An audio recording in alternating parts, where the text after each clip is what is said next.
নমস্কার বন্ধুরা, তো আজকে চলে আসলাম গাঠি কচুর একটা রেসিপি নিয়ে। তো গাঠি কচু দিয়ে কিন্তু আমি নিরামিষ রেসিপি বানিয়েছিলাম। তো চলুন আপনাদের সাথে শেয়ার করছি, দেখে নেবেন কিভাবে বানিয়েছি। খুবই টেস্টি হয় এভাবে বানালে, আর নিরামিষ দিনে তো একদম পারফেক্ট এই রেসিপিটা। তো এই যে গাঠি কচুগুলো নিয়ে নিলাম কেটে, আর এখানে আলুও নিয়ে নিয়েছি কিছুটা।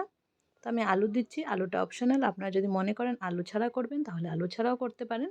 তো কচুগুলোকে এভাবে কেটে নিয়েছি, মানে আমরা তো এখানে মুখী বলি গাঠি কচুগুলোকে। তো এগুলোকে ছোট ছোট করে এভাবে করে কেটে নিয়েছি। মাঝখানে 2 টুকরো আর কয়েকটার মাঝখানে 3 টুকরো বা 4 টুকরো এরকম বুঝে বুঝে দিয়েছি, যাতে এটুকু সাইজ হয়। তারপর একটু জলে বসিয়ে দেব বয়েল। একটু নুন দিয়ে দিলাম, দিয়ে কিছু সময় একটু বয়েল করে নেব সিদ্ধ হয়ে যাওয়া অবধি। তো একটু চেক করে নিতে লাগবে সিদ্ধ হলে। তো সিদ্ধ হয়ে গেছে দেখুন, নামিয়ে নিয়েছি এবার। এখন কড়াইয়ের মধ্যে দিয়ে দিচ্ছি সর্ষের তেল। তো বন্ধুরা, ভিডিওটা কিন্তু খুবই ছোট্ট ভিডিও, তো সবাইকে অনুরোধ রইল সবাই প্লিজ ফুল ভিডিওটা দেখবেন। তো দেখুন, এখন কড়াইয়ের মধ্যে দিয়ে দিলাম সর্ষের তেল, তেলের মধ্যে দিয়ে দিলাম ফোড়নে গোটা জিরে আর তেজপাতা। যেহেতু আমি নিরামিষে করছি, তো এটা সম্পূর্ণভাবে নিরামিষই হবে। আর যদি কেউ পেঁয়াজ আদা রসুন দিয়ে করতে চান, তো সেরকমও বানানো যায়। এটা কিন্তু আমি সম্পূর্ণ নিরামিষভাবেই বানাচ্ছি। তো দেখুন, এবার কচুমুখিগুলোকে আমি ভেজে নিচ্ছি ভালো করে। সুন্দর করে ভেজে নেব, কিছুটা নুন আর হলুদ দিব, দিয়ে ভালো করে ফ্রাই করে নেব। তো প্রথমে দিয়ে দিচ্ছি নুন, তারপরে হলুদ দিয়ে দিব, দিয়ে কিছু সময় ভেজে নেব। তারপর কিন্তু আলুটাও ভাজবো, যেহেতু আমি এখানে আলুও দিচ্ছি। তো আলুটা অপশনাল টোটালি। আপনার যদি মনে হয় যে শুধু মুখিটা দিয়ে করবেন, তো সেটাও ভালো লাগে খেতে। তো এই যে দেখুন, এবার সুন্দর করে নাড়াচাড়া করে নিয়ে কিছু সময় আমি ভেজে নেব। তো একটু সময় লাগবে, এটাকে লাল লাল করে ভাজবো। একটু ভালো করে ভাজলে কিন্তু খেতে বেশ টেস্টি লাগে, কাঁচা কাঁচা ভাবটা থাকে না।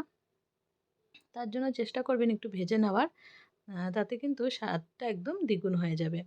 তো এই যে দেখুন, এবার মিক্স করে ভালো করে নাড়াচাড়া করে ভেজে নিয়ে কিন্তু একটু লাল লাল করে ভেজে আমি নামিয়ে নিয়েছিলাম। আর এদিকে এখন যতটুকু তেল বেঁচেছিল সেটার মধ্যে কিন্তু আমি আলুটা দিয়ে দিচ্ছি।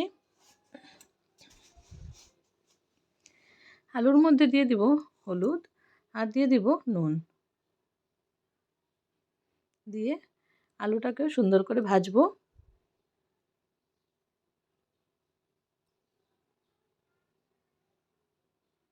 তো আলুটা যেহেতু এরকম করে দিয়েছি, তো একটু টাইম লাগবে এটা বয়েল হতে, তার জন্য কিন্তু আমি আলুটাকে একটু ঢেকে ঢেকে ফ্রাই করে নেব।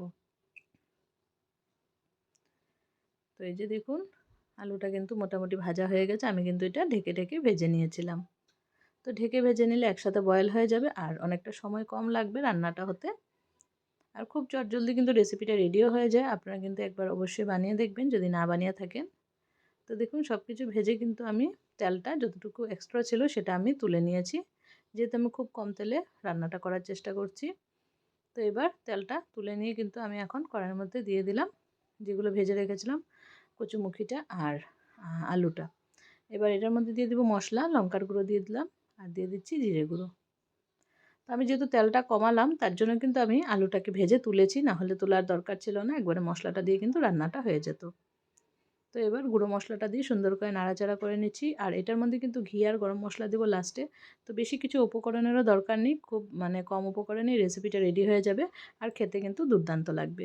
তো দেখুন, এবার জিরে গুঁড়ো আর লঙ্কার গুঁড়োটা দিয়ে ভালো করে মিক্স করে নিয়ে এবার কিন্তু দিয়ে দিলাম জল। তো জলটা দেওয়ার পর কিছু সময় ফুটবে, তারপর কিন্তু রেসিপিটা রেডি হয়ে যাবে।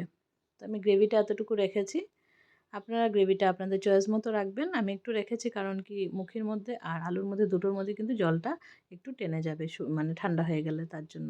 এবার দিয়ে দিচ্ছি শাহি গরম মশলা। তো আপনারা আপনাদের চয়েস মতো গরম মশলা দিয়ে নেবেন, যেটা আপনারা খান। তারপর আমি লাস্টে একটু ঘি দিয়ে দেব। তারপর কিন্তু এই রেসিপিটা ঝটপট রেডি হয়ে গেল দেখুন। তো বেশি কিছু উপকরণের দরকারও নেই, আর খুব চটজলদি রেডিও হয়ে যায়, জাস্ট কাটতে যতটুকু সময় লাগে ততটুকুই। রান্না যখন করা হয় তখন কিন্তু ঝটপট হয়ে যায়। তো এবার আমি একটু এন্ডিংয়ে দিয়ে দিচ্ছি ঘি। তো ঘি গরম মশলাটা মানে দেওয়ার পর ফ্লেভারটা খুব সুন্দর হয়, তার জন্য ঘি গরম মশলাটা অবশ্যই দিবেন। আর এই যে দেখুন, রেসিপিটা এখন কমপ্লিটলি রেডি হয়ে গেছে। আর বন্ধুরা, এই রেসিপিটা আপনাদের কেমন লাগলো? ভালো লেগে থাকলে লাইক, কমেন্ট, শেয়ার করে দিবেন। আর যারা চ্যানেলে নতুন বন্ধু আছেন প্লিজ চ্যানেলটাকে সাবস্ক্রাইব করে বেল আইকনটা প্রেস করে রাখবেন। তাহলে আমার ভিডিওসের নোটিফিকেশন সবার প্রথম আপনাদের কাছে পৌঁছে যাবে। তো দেখুন আমি রান্নাটা হয়ে যাওয়ার পর কিছু সময় রেখে তারপর আমি এই যে একটা সার্ভিং বোলে নামিয়ে নিলাম। কালারটা কত সুন্দর এসছে দেখুন। তেল কিন্তু আমি একদমই কমিয়ে নিয়েছিলাম, আপনারা দেখতেই পেয়েছেন। তারপরেও কালারটা খুব সুন্দর হয়েছে। তো বন্ধুরা, আজকের জন্য টাটা, বাই বাই। আবার দেখা হচ্ছে নতুন কোনো ভিডিওতে। সবাই ভালো থাকবেন, সুস্থ থাকবেন। আর সবাইকে অনেক অনেক ধন্যবাদ।